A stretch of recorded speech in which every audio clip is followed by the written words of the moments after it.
Challenge Your English in Quito, Ecuador. Welcome to this special edition of From the South. From the South, as we discuss the U.S. midterm elections, the results of which could dictate the future of the Donald Trump presidency. I'm Soini Gray. And I'm Adiron Cortez.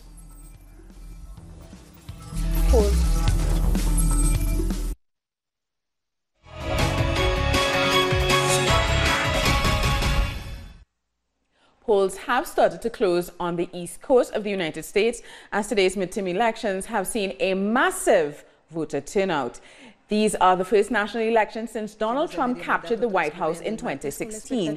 With his hardline policies and constant attack on migrants, today the country is more divided than ever. At stake are all 435 seats in the House of Representatives and 35 seats in the 100-member Senate. 36 governor posts are also up for grabs, along with seats in state legislatures across the country. Now, opinion polls favor Democrats to capture a majority in the House of Representatives, but they suggest that Republicans are likely to retain their majority in the Senate. Now, one of those running for the House of Representatives is Alexandra Cortez from New York. She is seen as a symbol of a new wave of democratic socialists trying to push progressive government policies. Oh, well, I am proudly running as a Democrat, and I anticipate and really look forward to collaborating as much as we can as a party in order to make sure that we get a progressive agenda realized. It's not necessary to have representatives who take money from corporations, but we can have officials who only work for the people in the community. So, Adriano, the U.S. seems to be following a populist path with this president and his approach to these elections. Why do you think that is? Well, I think that's happened because there's been a sort of breakdown with status quo politics in the U.S. The failure of the last 20, 30 years to produce any sort of meaningful change has led people to find alternatives. Unfortunately, in the United States, the alternative has been built by the Republican Party, really, with their approach to really nailing down their base and also introducing, racism, xenophobia, and targeting a different base and using that as a scapegoat for the issues in U.S. society, when really the Democrats have been a failure in terms of building an alternative that people could point to. They've been so used to building fundraisers from big donors that they've forgotten about their base. They only think about them during elections, and people don't forget that, especially when their living standards have been stagnant or crumbling in the last 20, 30 years. And it's funny because the president's policies are so offensive. You would think it would be easy pickings for the Democratic Party, and yet still they seem to be very conflicted with their communications, and they don't seem to be able to counter this president. Yeah, I mean, the thing is, there is a layer of racism that does exist in the white working class, and that's just a product of decades worth of divide and conquer of the working class in the United States, of using racism and sexism and all sorts of things to sort of pit people against each other and blame these things for the issues that really exist. But at the same time, there is a real concern amongst working class people, and the Democrats haven't met that challenge. But the Republicans offered a story, a viable story that they approached. Okay, so Adriano, our correspondent in Washington, D.C., Alina Duarte, brings us more about today's elections. So she has an update for us. The day of elections has so far been smooth, with no reported incidents. What has stood out is the high level of participation we've seen, including the nearly 35 million votes cast during early voting. Lines started forming before 7 a.m. outside polling stations across the country. According to reports, voter turnout has doubled in states like Georgia compared to the 2014 midterm elections. Polls in Indiana and Kentucky will be the first to close at 6 p.m. Eastern Standard Time. One of today's most disputed races is for the governorship of Georgia, where Democrat Stacey Abrams has been making waves due to her progressive policies. She could become the first African-American woman governor in the country's history. Other races to look out for are in New Mexico, where Congresswoman Michelle Lujan Grisham could become the first Latina governor in the country. And in Texas, where former Dallas Sheriff Lupe Valdez could become the first gay Latina governor of a primarily Republican state. We thank Alina for that report. Now, Adriana, regardless of the outcome, what is the lesson in this election for the Democratic Party? I mean, the lessons for the Democrats is that they need to target their base. They need to figure out what communities need, and what they've done is not do that groundwork level work. Do they know how to target their base? They don't. I mean, they don't because they haven't done it in so long. There was a turn with the Bill Clinton sort of era of presidency to shift away from the base, target big donors, and really to conservatize the party and steer it in a direction away from the gains of the 1960s and 70s with huge welfare programs. Under Bill Clinton, we saw the end of welfare, really strict drug laws, the continuation of Reagan-era policy, and that influenced the next generation of Democratic Party politicians. I mean, what we have today is a product of that, but also a product of the Bush years. It's also a product of the fact that Obama continued the tax cuts that George Bush instituted for the rich. It's the fact that he expanded war, not only the wars in Iraq and Afghanistan, but also wars that were secret wars. Somalia, Yemen, Pakistan. I can't even name it. I think there's 7 or 8 of those countries. So the trajectory was away from actually solving working class issues to the issues of what the rich and powerful wanted. You know what I find really surprising about the current president is that his background is not a working class background. His lifestyle is not, his current lifestyle is not a working class lifestyle. Like, he has never been, he might be around working class people because they serve him, but he has never been one. So how when he says that he's not part of the elite, do people believe him? Like, how has he been able to make that believable when you have a gold toilet in your house? That's a good question. I mean, I don't think that people voted for Trump because they think they can relate to him. They voted for him because they have issues, and he promised, for instance, jobs, the return of jobs.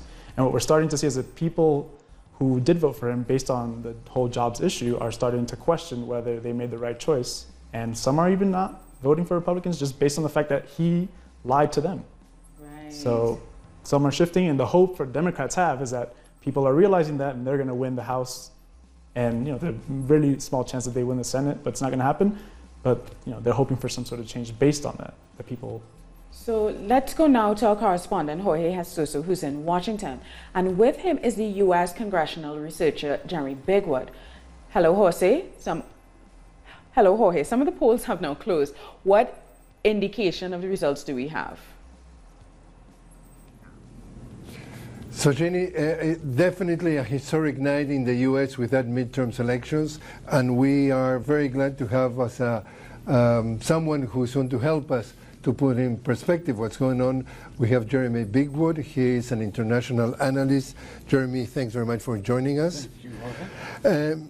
Jeremy, Donald Trump was using almost like a punching bag the migrants coming from that caravan from Honduras. What's your reaction? I think that the caravan was a very bad idea to begin with. I think that the people in Honduras that had something to do with starting it should have probably known that it would have been used this way. And basically, it is what it is going to do is that it has brought out all of the Trump voters. And I'm very afraid that instead of sleeping through these elections, which they would have done if the economy had been the issue, they can now focus on this threat, which is not really a threat, of the caravan. And so I think the caravan, I think it was very misguided to have it at this time. And the fact is that there is consensus, if you want, among many experts, that this is an exacerbation of racism, xenophobia, intolerance. Do you read it that way?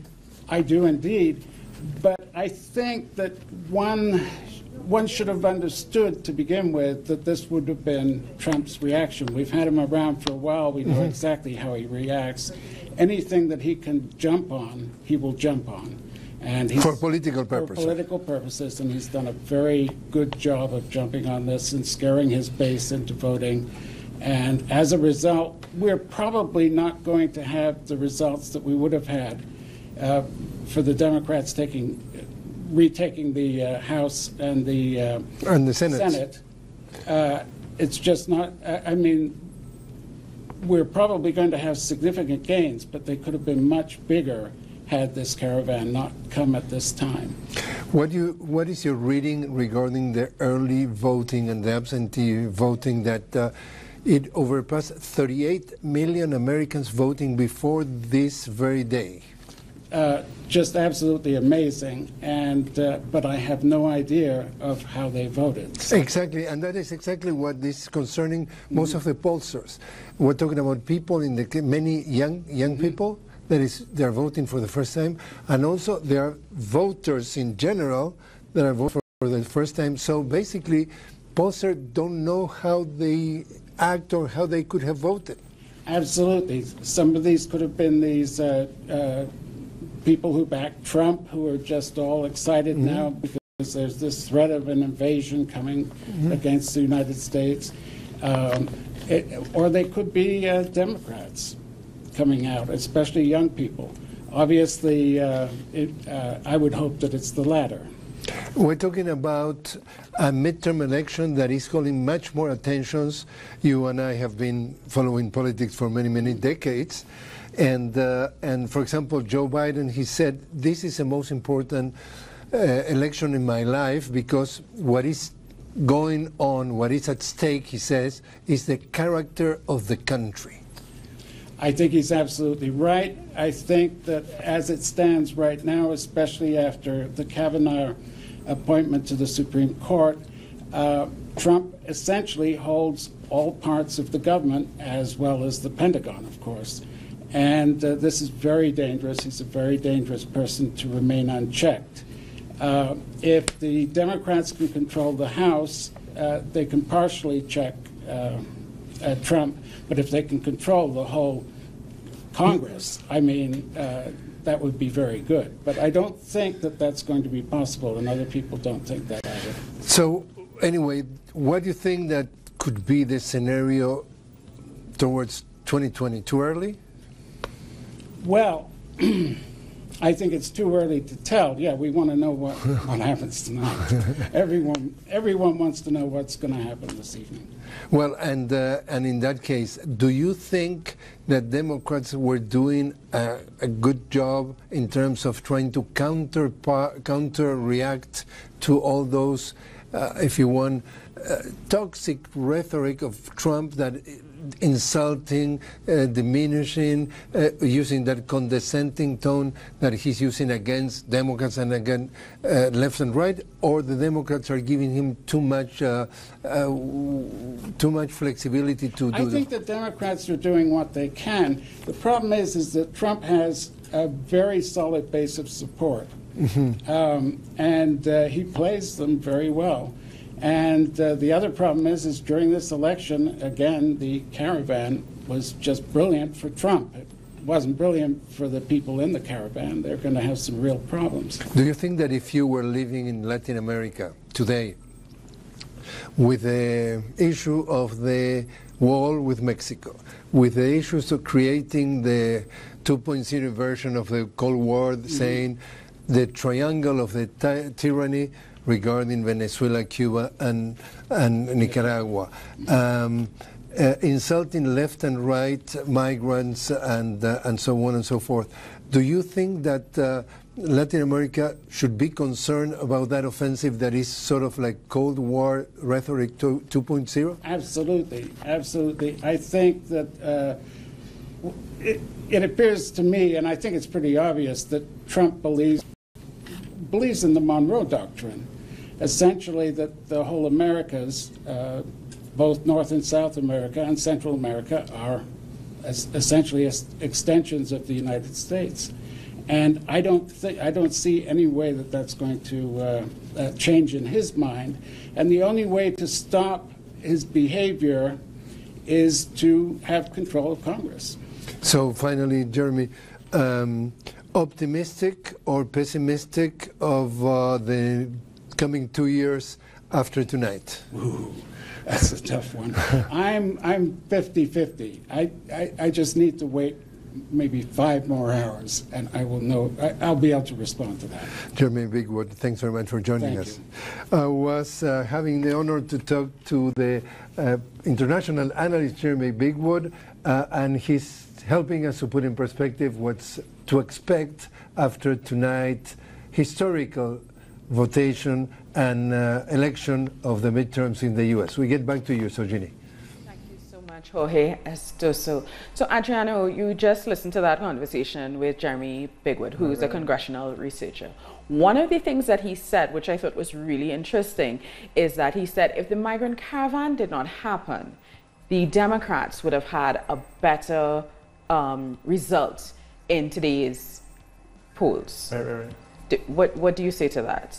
Yes, I don't think you can predict that in the same way we can't predict how people are going to vote today. I mean, I don't think that Trump's base is so much energized by xenophobic issues as it is with jobs. That was one of the biggest things that got Trump elected. It was the promise of jobs, even though he stoked xenophobia and racism. I think the Democrats, should have themselves to blame for the turnout that they're going to have today, whether it's the minimum just to get the majority or to have a larger majority to be able to make bigger, more obstructive changes. So I think that's kind of, it's an unpredictable thing. I think the other thing is that I don't think isn't Jeremy really trying to say that maybe Trump, the migrant caravan had a purpose, but the purpose sort of played very much into Trump's rhetoric. Sure. And the problem with the Democratic Party is that by now they should know, the same way Jeremy was saying in the interview, that the migrant caravan organizers should have realized how Trump was going to respond, because he has always been very anti-immigration. So we knew his response was going to be negative. And coming so close to the election, it would have played too much into his narrative too perfectly. And conversely, the Democrats know Trump and they know his narrative, and they should have been able to use it properly, and they didn't. So basically, they got played. Well, I mean, there's two things, right? There's the fact that I don't think the migrant caravan organizers are aware that it's election season and they're organizing this for the sake of an election. They're organizing this because there's desperation in Central America caused by the issues of U.S. intervention in the region. On top of that, I think the other issue is that the Democratic Party has been largely silent about the migrant caravan. They have nothing to say about thousands of people coming to their border. Not amnesty for all, not we need to do this or that. It's just kind of like, well, that's that problem. We're going to focus on the things that we think are important, which is healthcare and the economy. And once again, leaving immigrants stranded. So this one new factor in these elections is the number of openly socialist candidates associated with the DSE, the Democratic DSA, the Democratic Socialists of America. Why? How important is that, and why has that happened? They've had some important wins. It's not that they're all over the country, getting tons of people elected. But they've had really important wins. Two of them. One, we've had a quote earlier from Alexandra Cortez, who defeated a 10-term incumbent in New York by doing the work of organizing and going door to door and getting those votes. And then the other one is Julia Salazar, who people haven't mentioned that much, but who's further to left than Ocasio-Cortez. And she also defeated somebody very much tied to the real estate industry. And she's going to basically win her seat because she's unchallenged today. Really? Okay, thank you so much for that, Adriano. It's been a pleasure talking to you. Time now for a short break, and it's one in which we bid farewell to Adriano. But stay with us, we have more news after this.